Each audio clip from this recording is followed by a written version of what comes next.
লৈ লওঁ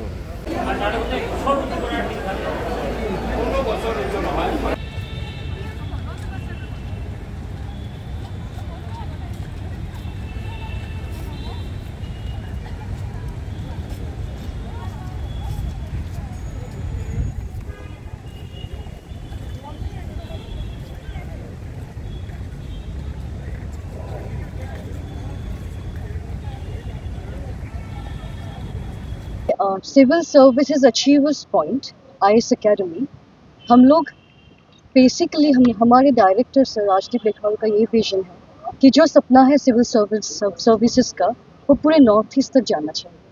ये एग्जीक्यूटिव विंग का हिस्सा बनेंगे जब ऑफिसर्स होंगे तो डेफिनेटली अगर इनको फर्स्ट हैंड ये एक्सपीरियंस मिल रहा है कि कैसे डिस्कशंस होते हैं, ये डेमोक्रेटिक सिस्टम का जो नींव है वो कैसे एक्चुअली फंक्शन करता है। So I think we are immensely grateful to the entire organization CSAP and our director sir इस initiative के लिए, and on behalf of all our aspirants, me as a senior faculty, I'd like to extend my gratitude to the organization.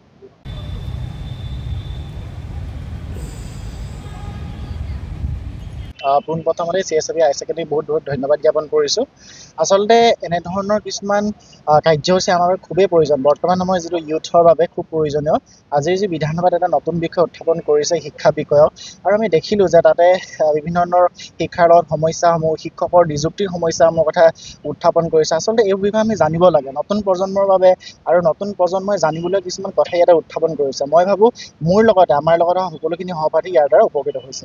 বিশেষকৈ আজি আমাৰ বিধানসভাৰ যি আলোচনাৰ বিষয়বস্তু আছিল যে আমাৰ আটাইতকৈ প্ৰয়োজনীয় আৰু আটাইতকৈ গুৰুত্বপূৰ্ণ শিক্ষা বিভাগৰ ওপৰত আছিলে, আৰু তেওঁলোকে যিসমূহ দাবী উত্থাপন কৰিছে বিধায়কসকলে বা উপস্থিত সদনে, সেইসমূহ প্ৰয়োজন আমাৰ অতিকৈ বৰ্তমান আমাৰ সমাজত বিশেষকৈ এইটো গুৰুত্বমূলক ইছ্যু হয়, আৰু সেইসমূহৰ পৰা আমি সকলোৱে জানিব পাৰিছোঁ বহুতখিনি, আৰু বিশেষকৈ আমাৰ যিটো এইটো জাৰ্ণি হয় এজ এ এক্সপেৰিয়েঞ্চ, সেইটো ক্ষেত্ৰতো আমাক বহু ধৰণে সহায় কৰিব বুলি আমি আশাকৃত হৈছোঁ। ধন্যবাদ। We are really glad that we have got this opportunity to be here and attend the assembly that has been going on, the weekday session.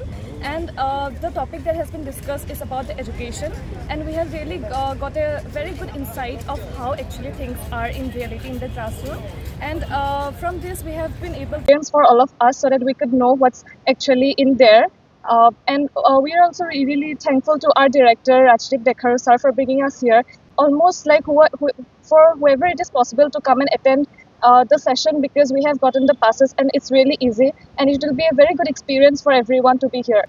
যিহেতু ইয়াৰ মূল বিষয়বস্তু আছে শিক্ষাৰ লগত জড়িত, আৰু শিক্ষাৰ বিষয়ে ইয়াত বহুতো সমস্যা, ইয়াৰ যিখিনি আগন্তুক দিনত হ'বলগীয়া যিখিনি ফিউচাৰ প্লেনিং, সেইখিনি বিষয়ে তেওঁলোকে কৈছিলে, আৰু আমি এই ক্ষেত্ৰত বহুতো উপকৃত হৈছোঁ। আজি বিধানসভাত ইয়াৰ যি আলোচনা, এই আলোচনাত আমি আচলতে বহুতখিনি সফল হৈছোঁ, কাৰণ আমি এনেকুৱা এটা সুবিধা পাইছোঁ।